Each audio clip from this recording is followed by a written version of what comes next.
right-wing Christian pastor Hank Kunneman made some really creepy comments about God and Trump that I had to share with you.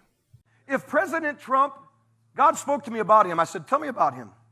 He said, Hank, he's a work in progress. I said, what do you mean? He said, he's working at some things that you know not of, and some is none of your business. And he's progressing. I said, he's progressing. He said, that's right. I know the heart. You don't.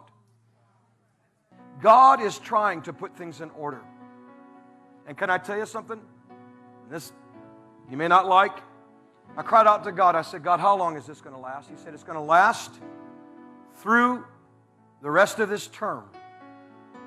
And then you'll see in 2020, things will begin to shift. Things will begin to change. And he said, as David was a man of war, so there are certain things that is on this president that I'm requiring. I'm not saying he's a man after God's heart. I'm not saying that. It's between him and God.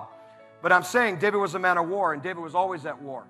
This president has been called and appointed by God, whether you like it, whether you agree with it, to be at war with some of these cultural things, like it's okay to have man with man, woman with woman. It's okay, they say, to push God out of our schools. You forgot what we almost got elected in this land. I always struggle to determine whether or not these people mean what they say and believe it, or if they're total charlatans and they're just playing a trick and playing a game and doing it to try to get rich.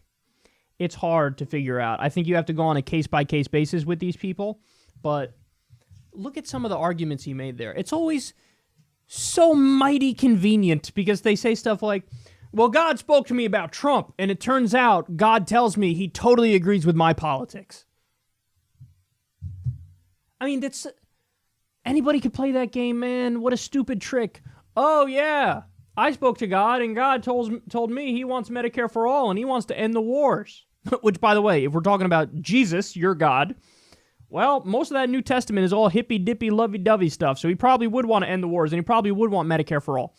But that's not the point, because I don't need to use those stupid tricks to try to push for the policies I prefer, because they're already popular, and because they're really solid, logical arguments in favor of doing those policies.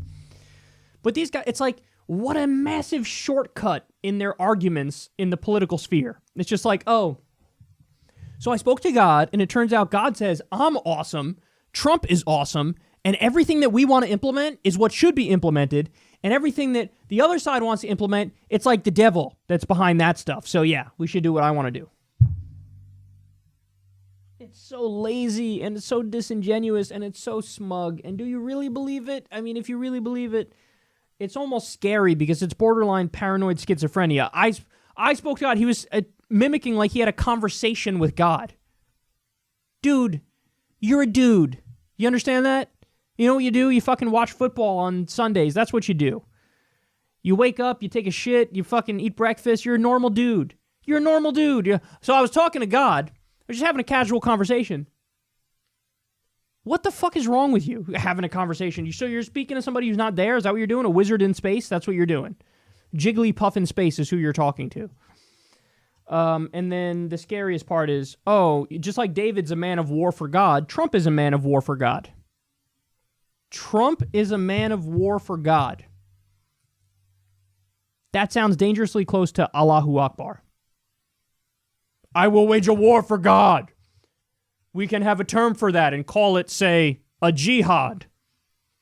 And he's saying, oh, yeah, because he's got to fight back against the cultural fucking, abortion and gays getting married. Gross.